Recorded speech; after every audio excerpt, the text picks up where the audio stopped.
Naquele dia ensolarado, lindo lá fora, mais escuro para mim, eu entrei no meu quarto e deitei-me na posição fetal, encolhida. Não queria ver ninguém. A alma doía, o coração pulava.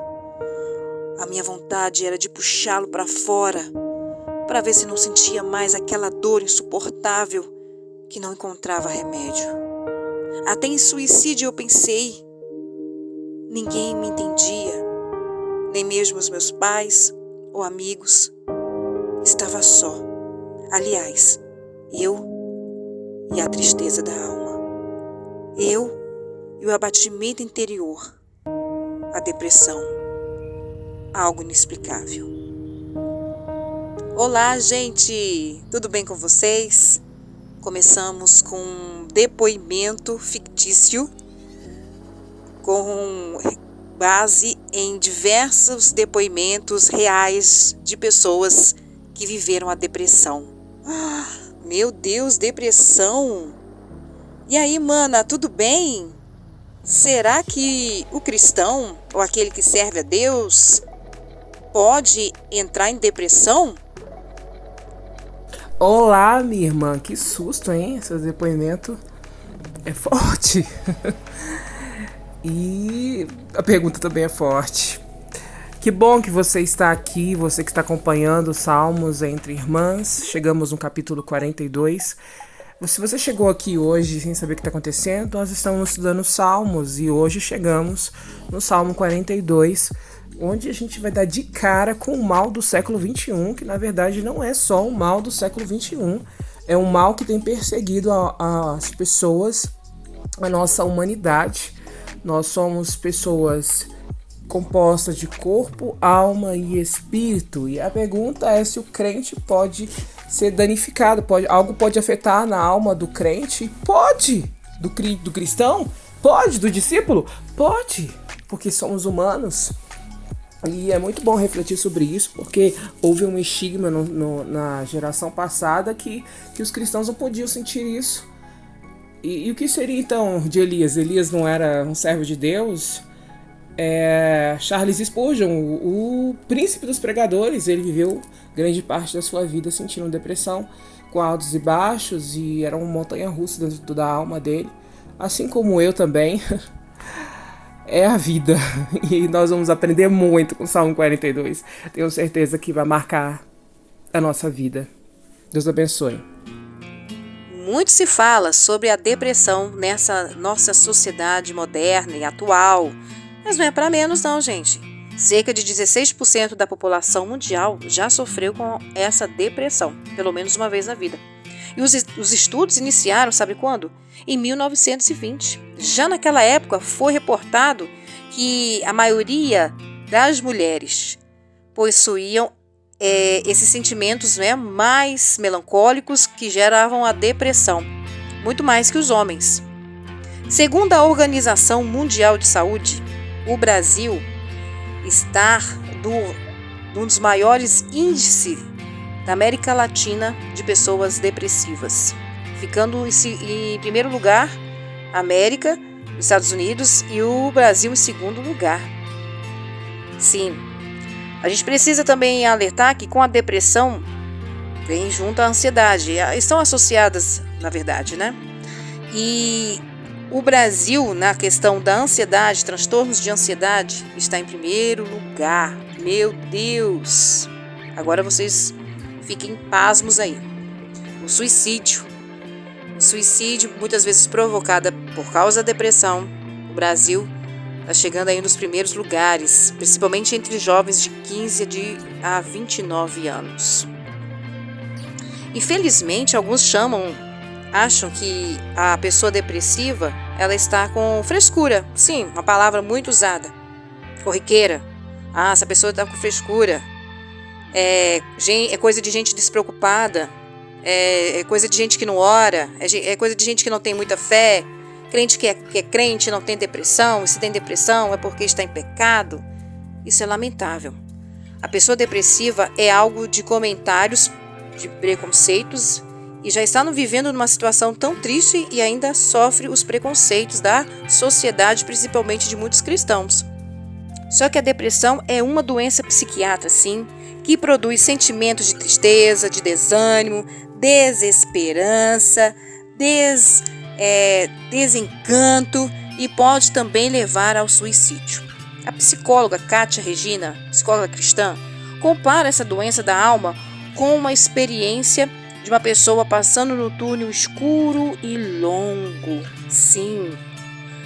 A depressão é gerada por diversas situações, né? Segundo a psicologia, ela pode ser gerada por quais motivos?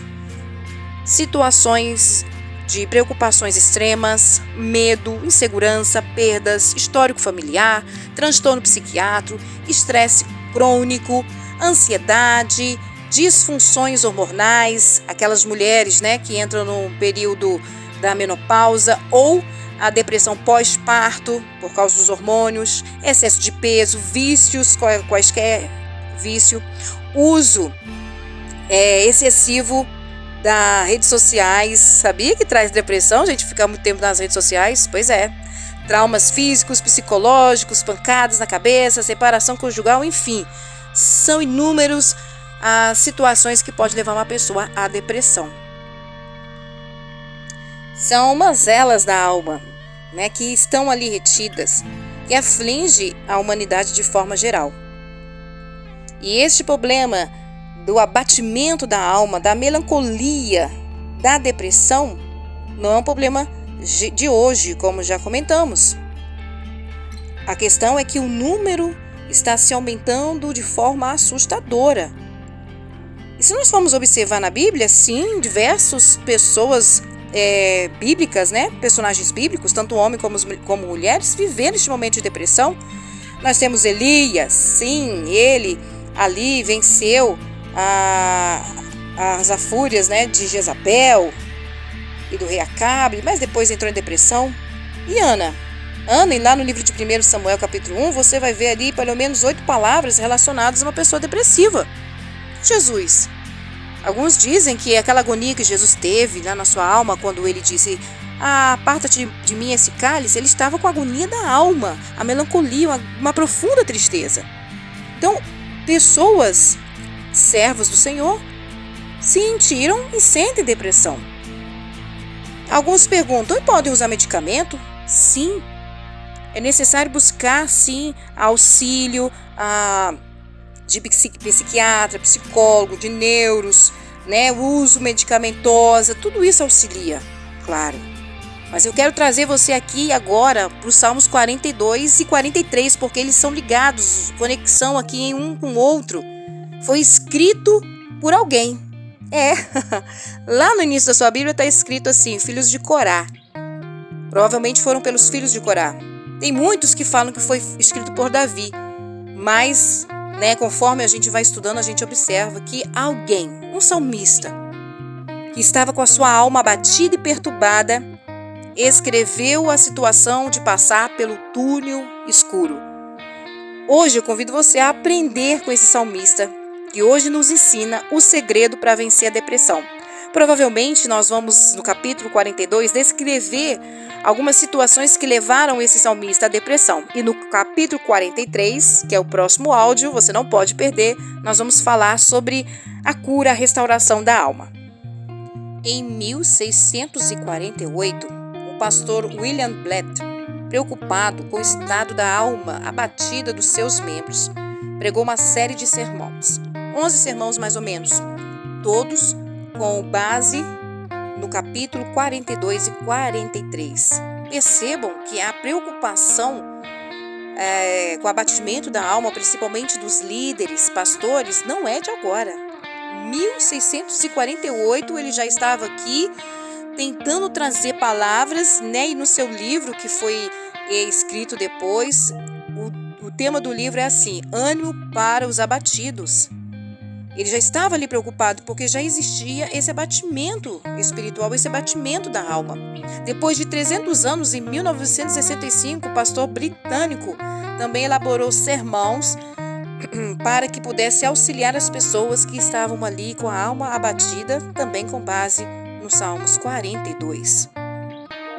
Portanto, aqui nos capítulos 42 e 43, a intenção do salmista é ajudar a atravessar por este vale de dores, de depressão, de tristezas. Este salmo é chamado de Salmos Maskil em hebraico, ou Salmo didático, dos filhos de Corá, que justamente traz este momento aí de busca para a cura da alma. E vocês sabem quem são os filhos de Corá? Eles escreveram pelo menos 11 salmos. Eles eram eram netos de Coate. E Coate foi morto por se rebelar contra o Senhor quando ele se levantou contra Moisés, que está escrito lá no livro de Números, capítulo 16. Porém, os seus filhos escaparam deste julgamento e se tornaram líderes de adoração do santuário. Então, os filhos de Corá, eles eram os líderes do louvor, responsáveis pelo santuário. Lá no livro de Crônicas, capítulo 26, nós vamos ver aqui Davi instituindo os levitas para estar responsável por várias áreas ali no templo, ali no santuário. E esses aqui eram responsáveis por este momento de adoração e louvor. Então, eles vêm aqui descrevendo, vamos aqui aprender com eles. Ou com o salmista que escreveu o livro de Salmos 42. Em primeiro lugar, o salmista aqui nos ensina a conversar com a alma. Você já parou para conversar com a sua alma? Ô alma, por que você está abatida? Ele faz essa pergunta pelo menos 3 vezes, no versículo 5, 11 e lá no capítulo 43, no versículo 5. Ele está buscando a razão do abatimento da alma. Por quê? Porque a cura sempre passa pelo diagnóstico. E tem que ter um diagnóstico correto. Não se cura ninguém sem primeiro descobrir a causa da doença da pessoa. Por isso aqui o salmista está querendo saber o porquê do abatimento da sua alma. Então, em primeiro lugar, se você está num período assim difícil de melancolia, tristeza profunda, dentro da palavra, faça essa pergunta para a sua alma: por que você está abatido, minha alma? É claro que nós vivemos crises de altos e baixos, sim. O salmista aqui estava oscilando entre a fé e o desespero, e o seu conflito com o Senhor. Muitas vezes passamos este conflito, gente. Sim, de altos e baixos, Senhor, o Senhor não está me ouvindo. Senhor, por que eu estou tão triste? Por que eu estou abatido? Como dizem os estudiosos, psicólogos nessa área, é algo que não é somente mental, é emocional, psicológico e envolve sentimentos. E muitas vezes nós perguntamos para a nossa alma por que está abatida, mas talvez não temos resposta, porque vai além da mente. Então, em primeiro lugar, vamos aprender aqui, é preciso reconhecer as causas que estão nos afligindo. Spurgeon, o príncipe dos pregadores, ele também sofria de depressão e ele escreveu sobre as crises de desânimo dos ministros, quando ele estava compartilhando ali com os seus alunos no curso de seminário. Ele compartilhou as suas lutas para vencer aqueles momentos difíceis de melancolia, na tentativa de auxiliar outros que também provavelmente poderiam sentir. Então, nós não podemos trazer esse julgamento para o século XXI, de que o cristão está em depressão porque está em pecado. É só nós observarmos a vida de Jó. Os amigos dele estavam ali criticando porque Jó estava sofrendo aquelas situações que todos nós conhecemos, de perdas, de doenças, porque estava em pecado. Não era isso por causa disso. Existem sim depressões geradas pelo pecado, mas nem todas são. Então nós temos que ter muito cuidado ao julgar e também querer condenar um cristão porque está numa situação de melancolia. Quantos estão sofrendo sozinhos e calados, com medo de falar? Com medo do julgamento de um outro cristão ou de um pastor que não tem conhecimento nessa área? Isso é muito sério. Por isso essas pessoas, esses homens de Deus e mulheres também têm escrito livros, artigos para auxiliar principalmente os cristãos a vencer este momento de melancolia da alma. O sentimento que nos abate, e essa palavra abate no grego hebraico significa abaixar-se. É aquela ideia, sabe, de quando deitamos numa posição fetal em nossa cama e ficamos ali escondidos no escuro. Não queremos ver ninguém. Aqui o salmista estava abatido porque, ao que parece, ele estava privado da comunhão com Deus. Ele estava exilado porque ele fala assim como a costa anseia por águas, também anseio por ti, Senhor. Provavelmente ele estava exilado e não poderia estar no santuário, executando as suas atividades, mas principalmente no momento de adoração a Deus. Aí você pode perguntar, mas Deus está em qualquer lugar. Sim, Deus está em qualquer lugar, mas naquela época não tinha o Espírito Santo como hoje, de forma ativa dentro do ser, do coração do cristão. Depois que Jesus morreu, ressuscitou, se ascendeu aos céus, o Espírito Santo desceu e hoje nós temos esse acesso com o Pai, a presença do Senhor, mas naquela época não. Então estar no templo era algo extremamente importante para a vida espiritual desse salmista. Por isso ele vem falando, a minha alma tem sede de Deus, do Deus vivo. Quando entrarei e me apresentarei ante a face de Deus? Ele estava ansioso para estar diante da face do Senhor. Será que hoje nós temos esse mesmo anseio, esse mesmo desejo de estar diante da face do Senhor, na congregação dos justos, juntos, louvando, adorando ao Senhor? Eu pergunto, o que tem privado você de estar na presença do Senhor? Esse salmista desejava muito estar diante do Senhor novamente. Como os filhos de Corá eram porteiros do templo, então ali eu estava desejoso estar novamente naquele lugar. Então nós podemos entender que a alma se abate quando privada da presença de Deus. Pense comigo, quais são as razões que nós somos forçados a deixar a presença de Deus? Será que você tem sentido sede da presença dele, de estar com ele, de louvar a ele? Próximo ponto aqui, nós observamos que a alma desse salmista se abate porque ele se sente abandonado por Deus. Ele estava exilado, estava num lugar distante de sua casa, de seus amigos, seus familiares e do templo. E aí ele vem dizendo aqui, onde está o seu Deus? Versículo 2. Versículo 10. Por que se esqueceu de mim? Insultos dos inimigos estão zombando a cada vez mais, perguntando onde está o seu Deus. Ele estava longe e ainda estava com os ímpios, aqueles que zombavam, perguntando onde está o seu Deus. Você está vivendo nessa situação? Talvez você já viveu essa zombaria. Você não é crente, você não vai naquela igreja, você não faz momentos de oração, você é devoto, você é isso, aquilo, outro, mas cadê o seu Deus? Não estou vendo nada mudar na sua vida. Isso são afrontas que eu sei, que ficamos tristes. Eu sei, mas ele vai trazendo respostas lá no capítulo 43, hein? Você não pode perder a resposta que esse salmista vem trazendo aqui para vencer todos esses, além da depressão, este conflito, quando as pessoas debocham, perguntando onde está o seu Deus. Outro ponto que podemos observar é que a alma se abate quando ela fica presa às mazelas da alma do passado. Olha só. O passado pode nos encorajar para o futuro, mas ele também pode nos aprisionar. No Salmo 142, versículo 7, observamos o salmista gritando, tira minha alma da prisão.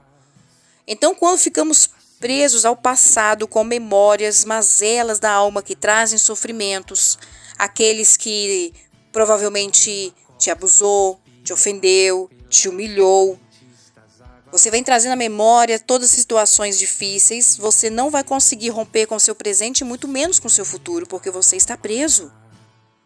O salmista depois vem dizendo aqui, Senhor, faz justiça, lá no início do capítulo 43. Faz justiça para que os meus inimigos vejam o Senhor. Então, muitas vezes nós ficamos presos aos que os outros fizeram por nós, ao sofrimento que geraram em nosso ser, e não buscamos a cura, e não buscamos o alívio desta alma abatida. Porém, aqui nesse texto, o salmista tomou a decisão sábia de se lembrar de Deus e não dos tempos de tempestades ou dos tempos difíceis. Quando aqui no versículo 4 ele fala assim, quando me lembro disso, dentro de mim derrama minha alma, pois eu havia ido com a multidão, fui com eles à casa de Deus, com a voz de alegria e louvor, com a multidão que festejava. A gente está vendo aqui que era um levita que estava adorando o Senhor ali, festejando no meio da casa do Senhor, entre a congregação, que alegria, e começa a trazer à memória aquilo que te dá esperança. Não é isso aí? Quero trazer à memória aquilo que me dá esperança. Foi assim que Jeremias falou. E quando você se lembra das bênçãos que você recebeu, deixa de enfatizar só os momentos difíceis, tristes. Quando você se lembra das bênçãos, você alimenta a sua fé e esperança para dias melhores com o Senhor. Porque dias melhores o Senhor tem para as nossas vidas. O melhor de Deus ainda está por vir. Então o salmista aqui, ele olha o passado como uma forma de encorajá-lo para o futuro. Tá difícil, eu tô no abismo, tô na sequidão, assim como a corça anseia por águas, eu preciso do Senhor. E aí ele vai falando, que um abismo chama outro abismo, mas mesmo assim ele lembra das bênçãos do Senhor para encorajá-lo, para enfrentar tudo isso, para vencer e para viver o futuro. E é assim que eu e você, que nós precisamos viver. O passado de tristezas, de traumas, de mazelas da alma precisam ser curadas. Então traz à memória algo que dá esperança. Traz à memória aquilo que o Senhor já fez pela tua vida, pela tua família. Esse é um processo que gera a cura da alma, do abatimento da alma. E outro ponto que entendemos aqui é que a alma se abate quando não consegue perdoar. Perdoe. Eu sei que foi difícil aquele momento, aquela situação que você vivenciou, mas perdoe. Porque quando nós perdoamos, gera a cura da alma, a cura das emoções. Muitas doenças psicossomáticas são geradas porque a alma está abatida, porque está guardando rancor, porque está em pecado e não busca reconciliação. Então, nesses casos, é necessário você perdoar, é necessário você buscar o Senhor. Existem, como já falei, vários tipos de várias causas que provocam a depressão. Mas nesse que eu estou falando aqui específico, perdoe, porque você vai sentir o alívio da sua alma. Portanto, eu convido você a fazer essa análise, conversar com a tua alma. Converse com ela, procure as razões os quais te levou neste momento de abatimento, de melancolia. Procure, de repente, pessoas capazes para te auxiliar melhor nessa situação. Mas nunca se esqueça que o Senhor é a sua rocha, o seu rochedo, socorro bem presente em meio à tribulação. Assim, eu convido você a estar conosco no próximo estudo, capítulo 43, e vamos falar sobre como vencer o abatimento da alma com testemunho fortíssimo da minha irmã Mariellen, e também vamos tentar trazer outros testemunhos de pessoas que venceram essa depressão, não somente com auxílios da medicina, mas com a palavra de Deus. Por que estás abatido, ó minha alma? E por que te perturbas dentro de mim? Espera em Deus, pois ainda o louvarei. Ele é a salvação da minha face, é o meu Deus. Que Deus te abençoe. Amado Deus, em oração eu entro com essa pessoa que hoje nos ouve, que estuda essa palavra, e de repente está nesse momento tão difícil de melancolia, de tristeza, de desespero da alma. Espírito Santo de Deus, Espírito Santo de Deus, eu te peço, entre, invada, Senhor, o ser, o coração, a mente, o corpo, a alma e espírito desta pessoa, trazendo, Senhor, o ânimo, trazendo consolo, trazendo a força que vem de Deus. Talvez essa pessoa está no leito, olhando de um lado para o outro, não tem esperança, não encontra esperança em nada ou em alguém, mas o Senhor é a esperança, é a força que ela precisa. Deus, faz, Senhor. Espírito Santo de Deus, há um bálsamo em Gileade, diz a tua palavra, e que esse bálsamo venha se derramar na vida, na alma dessa pessoa. Derrama, Senhor, gera cura. Senhor, se ela precisa perdoar alguém, dê a força para ela perdoar. Senhor, se ela precisa se arrepender por algum pecado cometido, que ela venha se arrepender. Se é uma depressão que ela nem sabe a causa, o motivo, que o Senhor da mesma forma esteja ali gerando o milagre da cura da alma. Espírito Santo de Deus, em nome de Jesus eu te peço, abençoa essa vida, abençoa, dê forças ao Pai. Em nome de Jesus. Amém.